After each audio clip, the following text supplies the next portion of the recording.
आलसी भक्त। एक आलसी लेकिन भोला भाला युवक था, आनंद। दिन भर कोई काम नहीं करता, बस खाता ही रहता और सोता ही रहता। घर वालों ने कहा, चलो जाओ, निकलो घर से, कोई काम धाम करते नहीं, बस पड़े रहते हो। वह घर से निकलकर यूं ही भटकते हुए एक आश्रम पहुंचा। वहां उसने देखा कि एक गुरुजी है। उनके शिष्य कोई काम नहीं करते, बस मंदिर की पूजा कर लिया करते हैं। उसने मन में सोचा, यह बढ़िया है, कोई काम धाम नहीं, बस पूजा ही तो करना है। गुरुजी के पास जाकर पूछा, क्या मैं यहाँ रह सकता हूँ गुरुजी? गुरुजी बोले, हाँ हाँ, क्यों नहीं, लेकिन मैं कोई काम नहीं कर सकता हूँ गुरुजी। कोई काम नहीं करना है, बस पूजा ही करनी होगी। आनंद बोला, ठीक है, यह तो मैं कर लूँगा। अब आनंद महाराज आश्रम में रहने लगे। ना कोई काम न कोई धाम, सारा दिन खाते रहो और प्रभु भक्ति में भजन गाते रहो। महीना भर हो गया। फिर एक दिन एकादशी आई। उसने रसोई में जाकर देखा, खाने की कोई तैयारी नहीं थी। उसने गुरुजी से पूछा, आज खाना नहीं बनेगा क्या गुरुजी? गुरुजी ने कहा, नहीं, आज तो एकादशी है, तुम्हारा भी उपवास है। उसने कहा, नहीं, अगर हमने उपवास कर लिया तो कल का हम दिन ही नहीं देख पाएंगे। हम तो कर सकते उपवास, हमें तो भूख लगती है। आपने पहले क्यों नहीं बताया? गुरुजी ने कहा, ठीक है, तुम ना करो उपवास, पर खाना भी तुम्हारे लिए कोई नहीं बनाएगा, तुम खुद बना लो। मरता क्या न करता। गया रसोई में। गुरुजी फिर आए। देखो, अगर तुम खाना बना लो तो राम जी को भोग जरूर लगा लेना और नदी के उस पार जाकर बना लेना रसोई। ठीक है।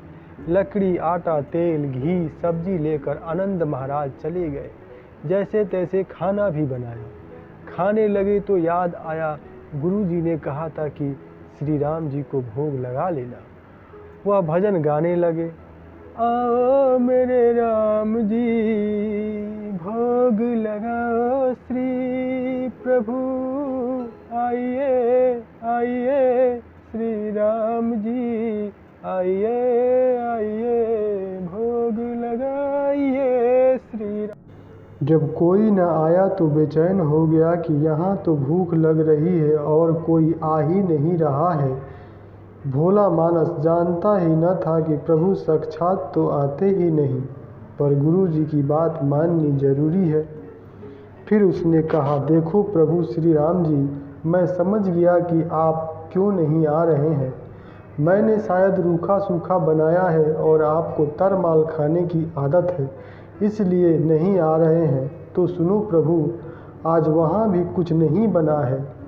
आपकी एकादशी है, खाना है तो यही भोग खा लो। श्री राम अपने भक्तों की सरलता पर बड़े मुस्कुराए और माता सीता के साथ प्रकट हो गए। भक्त असमंजन में पड़ गया। गुरु जी ने तो कहा था कि राम जी आएंगे, पर यहाँ तो माता सीता भी आ गई और मैंने तो भोजन बस 2 ही लोगों का बनाया है। चलो कोई बात नहीं, आज इन्हें ही खिला दो। बोला, प्रभु मैं भूखा रह जाऊंगा, लेकिन मुझे आप दोनों को देखकर बड़ा अच्छा लग रहा है। लेकिन अगली बार एकादशी पर ऐसा न करना, पहले बता देना कि कितने जन आ रहे हो, और हाँ, थोड़ा जल्दी आना। राम जी की उसकी बातें सुनकर बड़े मुद्दित हुए, प्रसाद ग्रहण करके फिर चले गए। अगली एकादशी तक यह भोला मानस सब भूल गया। उसे लगा प्रभु ऐसे ही आते होंगे और प्रसाद ग्रहण करके चले जाते होंगे। फिर एकादशी आई। गुरु जी से कहा, मैं चला अपना खाना बनाने, पर गुरु जी थोड़ा ज़्यादा अनाज लगेगा, वहाँ 2 लोग आते हैं। गुरु जी मुस्कुराए, भूख के मारे बावला हो रहा है। ठीक है, ले जा और अनाज ले जा। अब की बार उसने 3 लोगों का खाना बनाया। फिर गुहार लगाई, प्रभु राम आइए आइए श्री राम आइए, मेरे मेरे भोजन का भोग लगाइए, श्री राम आइए आइए। प्रभु की महिमा भी निराली है। भक्त के साथ कौतुक करने में भी उन्हें बड़ा मजा आता है। इस बार वे भाई लक्ष्मण, शत्रुघ्न और हनुमान जी को लेकर आ गए। भक्त को चक्कर आ गया। अरे यह क्या हुआ, एक का भोजन बनाया तो दो आ गए, आज दो का खाना बनाया तो पूरा खानदान आ गया। लगता है आज भी भूखा ही रहना पड़ेगा। चलो, सबको भोजन लगाया और बैठे बैठे देखता रहा, अनजाने ही उसकी भी एकादशी हो गई। फिर अगली एकादशी आने से पहले गुरुजी से कहा, गुरुजी आपके प्रभु राम जी अकेले क्यों नहीं आते? हर बार कितने सारे लोग आते हैं, इस बार अनाज ज़्यादा लगेगा। गुरुजी को लगा कहीं यह अनाज बेचता तो नहीं है, देखना पड़ेगा। जाकर भंडार में कहा, इसे जितना अनाज चाहिए दे दो, और खुद छुपकर उसे देखने चल पड़े। इस बार आनंद ने सोचा, खाना पहले नहीं बनाऊंगा, पता नहीं कितने लोग आएंगे, पहले बुला लेता हूँ फिर बनाता हूँ। फिर रट्टे लगाई, प्रभु राम आइए, श्री राम आइए, मेरे भोजन का भोग लगाइए, प्रभु राम आइए, प्रभु राम आइए। फिर सारा दरबार मौजूदा। इस बार तो हनुमान जी भी साथ आए, लेकिन यह क्या, प्रसाद तो तैयार ही नहीं है। भक्त ठहरा भोला भाला, बोला, प्रभु इस बार मैंने खाना नहीं बनाया। प्रभु ने पूछा, क्यों? बोला, मुझे मिलेगा तो है ही नहीं, फिर क्या फ़ायदा बनाने का, आप खुद ही बना लो और खुद ही खा लो। राम जी मुस्कुराए, सीता माता भी गदगद हो गई। उनके मासूम जवाब से लक्ष्मण जी भी बोले, क्या करें प्रभु? प्रभु बोले, भक्त की इच्छा है तो पूरी तो करनी पड़ेगी, चलो लग जाओ काम से। लक्ष्मण जी ने लकड़ी उठाई, माता सीता जी ने आटा सानने लगी।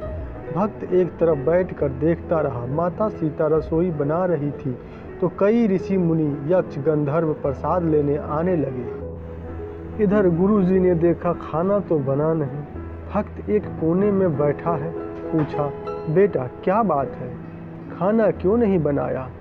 बोला, अच्छा किया गुरुजी, आप भी आ गए, देखिए कितने लोग आते हैं प्रभु के साथ। गुरुजी बोले, मुझे तो कुछ दिखाई नहीं दे रहा तुम्हारे और अनाज के सिवा। इतना सुनते ही भक्त ने माथा पकड़ लिया। एक तो इतनी मेहनत करवाते हैं और भूखा भी रखते हैं, और ऊपर से गुरुजी को दिखते भी नहीं, यह बड़ी मुसीबत है। प्रभु से कहा, आप गुरुजी को क्यों नहीं दिख रहे हैं? प्रभु बोले, मैं उन्हें नहीं दिख सकता। आनंद बोला, ऐसा क्यों? वे तो बड़े पंडित हैं, ज्ञानी हैं, विद्वान हैं, उन्हें तो बहुत कुछ आता है, उनको क्यों नहीं दिखते आप? प्रभु बोले, माना कि उनको सब आता है, पर वे सरल नहीं है तुम्हारी तरह, इसलिए उनको नहीं दिख सकता। आनंद ने गुरुजी से कहा, गुरुजी प्रभु कह रहे हैं आप सरल नहीं हैं, इसलिए आपको नहीं दिखेंगे।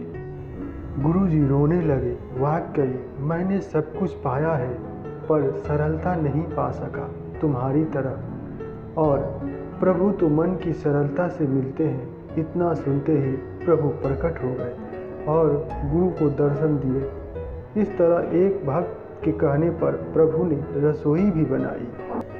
दोस्तों, यह कहानी आपको क्या सिखाती है, प्लीज़ कमेंट में हमें बताइएगा, और चैनल को सब्सक्राइब कर लीजिएगा, बेल का आइकन भी दबा लीजिएगा। आपसे अनुरोध है, हमारा विनती है। फिर मिलते हैं एक नई कहानी के साथ, तब तक के लिए जय हिंद।